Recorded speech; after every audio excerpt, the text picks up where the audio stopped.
नमस्कार सम्पूर्ण मित्रहरूलाई फेरि पनि स्वागत गर्न चाहन्छु तपाईहरुको आफ्नै युट्युब च्यानल एनबी थापा मार्फत शेयर बजारसँग सम्बन्धित विभिन्न जानकारीमूलक प्रस्तुतिहरू पस्कने क्रममा आजको प्रस्तुतिमा भने मैले टेक्निकल एनालाइसिस टुल्स एन्ड इन्डिकेटरहरू अन्तर्गत बोलिङ्गर ब्यान्ड को बारेमा जानकारी दिन गइरहेको छु।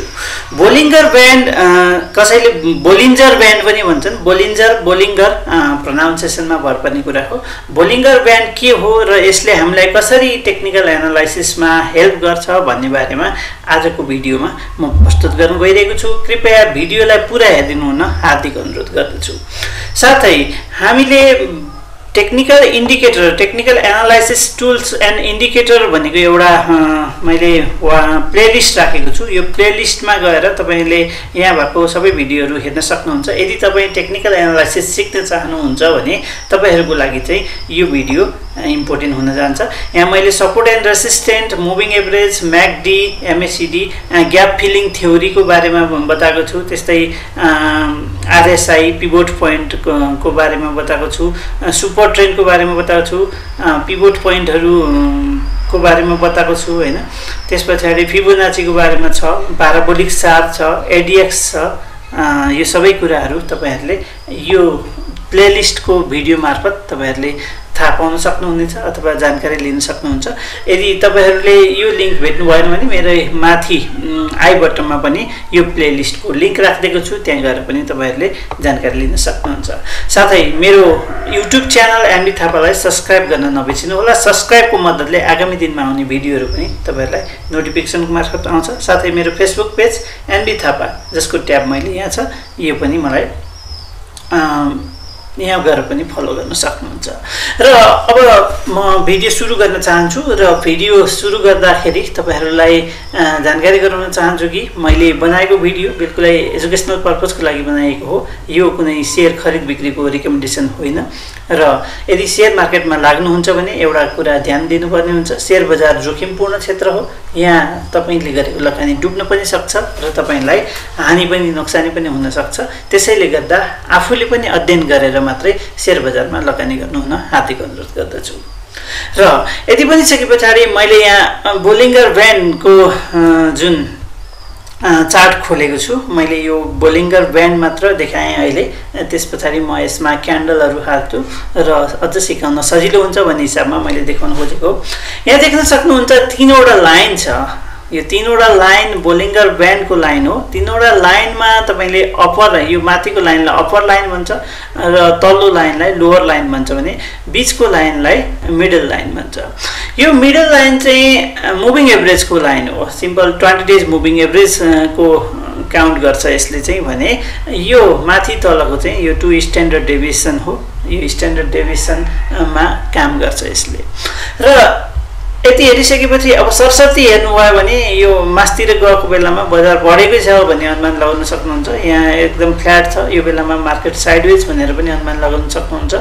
अब यसले यदि हेर्नुहुन्छ भने यहाँ एकदम साँगुरो देख्न सक्नुहुन्छ, यहाँ फराकिलो देख्न सक्नुहुन्छ। साँगुरो अर्थात् साइडवेजको लेभल देखाउँछ भने फराकिलो भयो भने अप ट्रेन्ड अथवा डाउन ट्रेन्डको सिग्नलहरू हामीले पाएका हुन्छौँ। र यसरी हामीले यो तीनवटा ब्यान्ड, तीनवटा लाइनको आधारमा हामीले कसरी शेयर मार्केटमा इन्ट्री हुने र एक्जिट हुने भन्ने बारेमा जानकारी दिने गर्छौं। र अर्को भिडियो म चार्टमा कसरी यसलाई हामीले अध्ययन गर्ने भनेर म तपाईहरुलाई बताउन गइरहेको छु। त्योभन्दा पहिला यदि तपाईहरु पनि हामीसँग जोडिएर ट्रेडिङ गर्न चाहनुहुन्छ, मेरा डेली टिप्सहरू फलो गर्न चाहनुहुन्छ, साथै शेयर मार्केट रिलेटेड विभिन्न कुराहरुमा गाइडेन्स चाहनुहुन्छ भने मेरो पर्सनल गाइडेन्स सर्भिसमा जोइन हुन सक्नुहुन्छ। पर्सनल गाइडेन्स सर्भिस अन्तर्गत मैले डेली रूपमा तपाईहरुलाई टिप्स दिन्छु, तपाईहरुको स्टकको हरेक दिन एनालाइसिस गर्छु, प्लस इन्डिभिजुअली गाइड गर्छु। यदि तपाई चाहनुहुन्छ भने मेरो व्हाट्सएप नम्बर मैले माथि पनि राखिदिएको छु, साथै डिस्क्रिप्सन बक्समा पनि छ, त्यो नम्बरमा आएर मलाई कन्ट्याक्ट गर्न सक्नुहुन्छ। शेयर बजारमा लगानी गर्दाखेरि हुने हानि नोक्सानी कम गर्नको लागि तपाईहरुलाई टेक्निकल स्किल्सको आवश्यकता पर्छ। त्यो स्किल्सहरू हामी प्रोभाइड गर्छौं। र अर्को कुरा, अब मैले यहाँ क्यान्डल हालेर तपाईलाई देखाउन चाहन्छु। यो नेप्सेको चार्ट नेप्सेको चार्टमा हामी देखाउँछौँ कि कसरी हामीले बोलिङ्गर ब्यान्डबाट इन्ट्री र एक्जिट गर्न सक्छौँ भन्ने बारेमा मैले जानकारी गराउन चाहेँ। यहाँ देख्न सक्नुहुन्छ यो लोअर ब्यान्डमा आइसके पछाडि मार्केट फर्किएको पाउन सक्छौँ अथवा अप्पर ब्यान्डमा गइसके पछाडि मार्केट तल झरेको पाउन सक्छौँ। जनरली यो क्यान्डलहरू यो 3वटा ब्यान्डभित्र नै सीमित हुन्छ, तर कहिलेकाहीँ यो ब्यान्डभन्दा माथि पनि जान सक्छ अथवा तल पनि आउन सक्छ। त्यो कुराहरू हामीले ख्याल गर्नुपर्ने हुन्छ। र अब यसमा पनि स्ट्राटेजी वाइज तपाईँ ट्रेडर हो कि इन्भेस्टर हो भन्ने कुरामा पनि डिपेन्ड हुन्छ। यदि इन्भेस्टर हो भने तपाईँले लोअर ब्यान्डमा आएको बेलामा सेयर बाई गर्नु पर्यो अथवा लोअर ब्यान्डमा भएको बेलामा बाई गरेर तपाईले फन्डामेन्टली राम्रो भएको कम्पनी पनि चुज गर्नु पर्यो त्यसका लागि त हैन। र लोअर ब्यान्डमा आएको बेलामा बाई गर्ने र अप्पर ब्यान्डमा पुगे पछाडि सेल गर्ने भन्ने एउटा धारणा राखेर अगाडि बढ्न सक्नुहुन्छ। त्यो चाहिँ इन्भेस्टरको लागि हो। अब ट्रेडरको लागि के गर्ने त भन्दा ट्रेडरले यहाँ किन्यो भने उसले लामो समय जस्तो यहाँ हेर्नुभयो भने लोअर ब्यान्डमा आयो, ट्रेडरले यहाँ किन्यो भने यो त अझ तल गइरहेको छ हैन। र अझ तल गइरहेको छ भनेपछि लामो समय पनि राख्न सक्छ। अब ट्रेडरको लागि चाहिँ हामीले एउटा चाहिँ मिडल ब्यान्ड जुन छ, मिडल ब्यान्ड भन्दा माथि क्लोजिङ दिइसके पछाडि त्यो बेलामा हामी इन्ट्री हुन सक्छौँ। एउटा स्ट्राटेजी त्यो हुन सक्छ। र यसलाई एक्जिटको रूपमा हेर्छौँ भने फेरि मिडल ब्यान्ड भन्दा तल आयो भने एक्जिट हुन सक्छौँ। यसरी हेर्दा पनि जस्तै यो लेभलमा हामी छिर्यौँ भने लगभग हामीले 2535 को लेभलमा छिर्यौँ भने पनि अब यहाँ एक्जिट हुँदाखेरि लगभग 2600 को रेन्जमा हामी एक्जिट हुन सक्छौँ। त्यसरी पनि नाफा कमाउन सकिन्छ। अब त्यो मात्र होइन, अरू स्ट्राटेजीहरू पनि लगाउन सक्छौँ हामीले। त्यो अरू स्ट्राटेजीबाट पनि हामीले यहाँबाट इन्ट्री र एक्जिट हुन सक्छौँ। अर्को इन्ट्री र एक्जिटको कुरामा यो अप्पर ब्यान्डमा गइसके पछाडि जस्तै मैले अलि अगाडि देखाउन चाहेँ, अप्पर ब्यान्डमा जब टच हुन्छ त्यो चाहिँ अलि रिस्क ट्रेडिङ जो रिस्क लिन चाहन्छ उहाँहरूको लागि विशेष गरेर हो भन्छु। जब अप्पर ब्यान्डमा टच हुन्छ त्यो बेलामा इन्ट्री हुन पर्यो। अप्पर ब्यान्डमा टच भइसके पछाडि देख्नुभयो भने यसमा चाहिँ 3 दिन 4 दिन 5 दिन कतिमा तपाईँले क्यापिटल गेन गर्न सक्नुहुन्छ। अप्पर ब्यान्डमा छौन्जेल हामी इन्ट्री हुने, जस्तो यो यहाँबाट माथि गयो अप्पर ब्यान्डमा गयो, अप्पर ब्यान्डमा पुगे पछाडि हामी इन्ट्री हुन्छौँ भने अप्पर ब्यान्डमा छौन्जेल हामी बसिरहने, अप्पर ब्यान्डबाट तल आयो भने हामी एक्जिट हुने।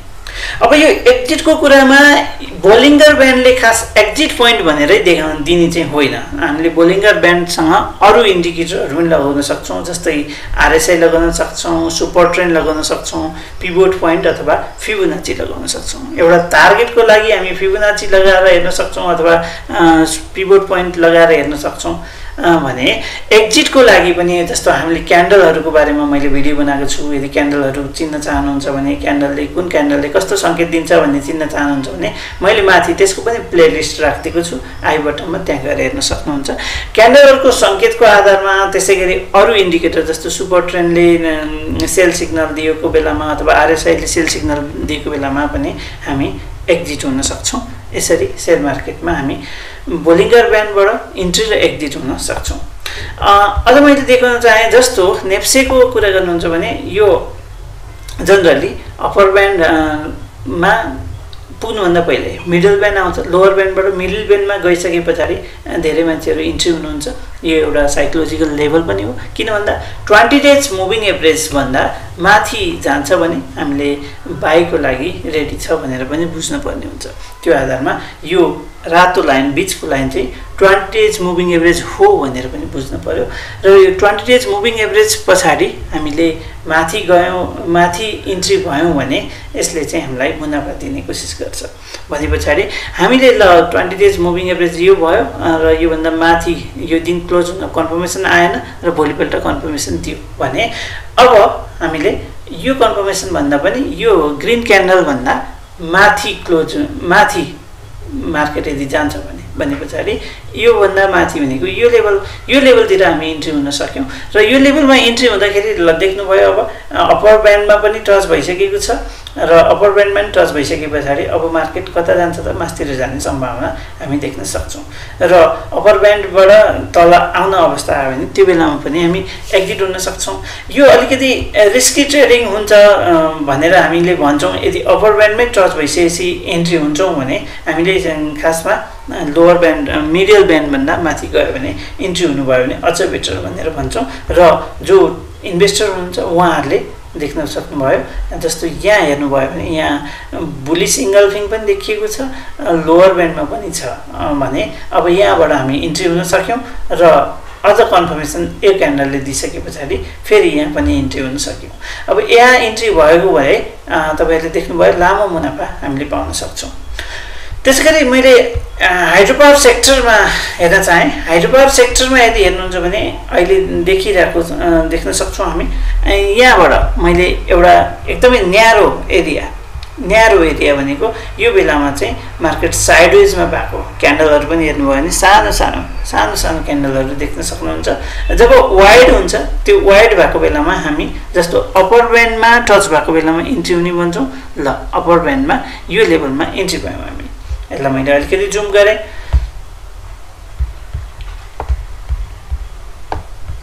हामी यो क्यान्डल अथवा यो क्यान्डलमा इन्ट्री पायौं अब यहाँ इन्ट्री हुँदाखेरि हामीले देख्न सक्छौं तपाईले देख्न सक्नुहुन्छ यो इन्ट्री लेभल हो भने यो चाहिँ 1473 को लेभल हो भने अब एक्जिट लेभलको कुरा गर्नुभयो भने यो क्यान्डललाई एक्जिट मान्न सकिन्छ तर कन्फर्मेसन दिएन फेरि माथि नै गयो भने अब यो क्यान्डललाई हामीले एक्जिटको क्यान्डल लिन सक्छौं त्यो भयो भने 1774 लगभग 350 पोइन्टको हामीले प्रॉफिट पाउने सक्ने भयौं यो बोलिङ्गर ब्यान्डको मद्दतले अब त्यसैगरी अब यहाँ हेर्नुभयो भने अलि यता आएर हेर्यौं भने यहाँ पनि हेर्न सक्नुहुन्छ जस्तो अप्पर ब्यान्डमा टच भयो यो भन्दा माथि क्लोजिङ दिन सकेन फेरि माथि आयो अब यहाँ आएर टच भयो भनेपछि यहाँ टच भए हामी यहाँ इन्ट्री हुन सक्छौं यो लेभलमा इन्ट्री हुँदाखेरि 2160 को लेभल छ र यहाँबाट माथि गएको बेलामा यदि हामी यो पोइन्ट अथवा यो पोइन्टलाई एक्जिट पोइन्ट मान्यौं भने त्यसले चाहिँ हामीलाई 2620 को लगभग 4-500 को हामीलाई प्रॉफिट चाहिँ दिएको पाउन सक्छौं हामी अप्पर ब्यान्ड कन्सेप्टबाट मात्र पनि जान सक्न चाहिँ तर अप्पर ब्यान्ड कन्सेप्टबाट मात्रै भन्दा पनि हामीले तपाईको स्ट्र्याटेजी अनुसार के छ त long term mid term shirt term त्यो आधारमा हामीले ट्रेडिङ स्ट्र्याटेजी बनाउन सक्छौं तर मैले अघि पनि भने तपाईहरुलाई एउटा मात्र इन्डिकेटर लगाउनु भन्दा यसलाई सपोर्टिभ इन्डिकेटरहरु आरएसआई र अर्को भनेको तपाईले मुभिङ एभरेज यही भइहाल्यो र अर्को चाहिँ सुपर ट्रेन्ड यदि लगाउनु भयो भने त्यसमा अझ राम्रो हुन सक्छ अब यो अपवर्डमा गइरहेको बेलामा हामीले टार्गेट कसरी सेट गर्ने त भन्दा टार्गेटमा चाहिँ तपाईले फिबोनाचीहरु लगाएर हेर्न सक्नुहुन्छ फिबोनाचीको टार्गेट राख्न सक्नुहुन्छ र फिबोनाचीको टार्गेटबाट तपाईले अथवा पिभोट पोइन्ट राखेर पिभोट पोइन्टको टार्गेटबाट पनि तपाईले काम गर्न सक्नुहुन्छ यसरी समग्रमा बोलिङ्गर ब्यान्डबाट तपाईहरुलाई ट्रेडिङको लागि राम्रो स्ट्र्याटेजी बन्न सक्छ भनेर जानकारी दिन चाहन्छु र आजको भिडियो चाहिँ बोलिङ्गर ब्यान्ड अन्तर्गत नै रह्यो र अन्त्यमा फेरि पनि भन्छु हाइड्रोपावर सेक्टरमा यदि हेर्नुहुन्छ भने अहिलेको अवस्थामा देख्न सक्नुहुन्छ अप्पर ब्यान्ड मिडल ब्यान्ड भन्दा माथि क्लोजिङ भइसक्यो त्यो भन्दा माथि कन्फर्मेसन पनि दियो र अहिले अप्पर ब्यान्डमा टच भएर माथि जाँदै गरेको अवस्था छ भने यो चाहिँ एउटा राम्रो एन्ट्री पोइन्ट हुन सक्ने सम्भावना देखेको छु मैले अस्ति एउटा टिकटकमा भिडियो पनि हालेको थिएँ हाइड्रोपावर सेक्टरमा तपाईले देख्नु भयो भने अलिकति सिग्नल वाइज हेर्नुहुन्छ भने सबै सिग्नलहरु भर्खरै आउँदै गरेको पाउन सक्छौं भनेर मैले भिडियो हालेको थिएँ र त्यस्तै अहिले देख्नु भयो भने तपाईले यहाँ पनि हेर्न सक्नुहुन्छ भर्खरै अप्पर ब्यान्डमा टच भएको छ र यो अवस्थामा हामी इन्ट्रीको लागि राम्रो अप्सन्स चाहिँ लिन सक्छौं भनेर जानकारी दिन सक्छौं अर्को कुरा रेसिस्टेन्ट लेभल हेर्नु भयो भने हाइड्रोपावरको रेसिस्टेन्ट लेभल पनि माथि नै रहेको हामी पाउन सक्छौं लगभग यो लेभल 3225 को 51 को लेभल छ भने अहिले चाहिँ लगभग 2997 को लेभल छ भने पछाडि सम्भावना राम्रो देख्न सकिन्छ भनेर मैले हाइड्रो पावर सेक्टरलाई अंकित गर्न खोजेको।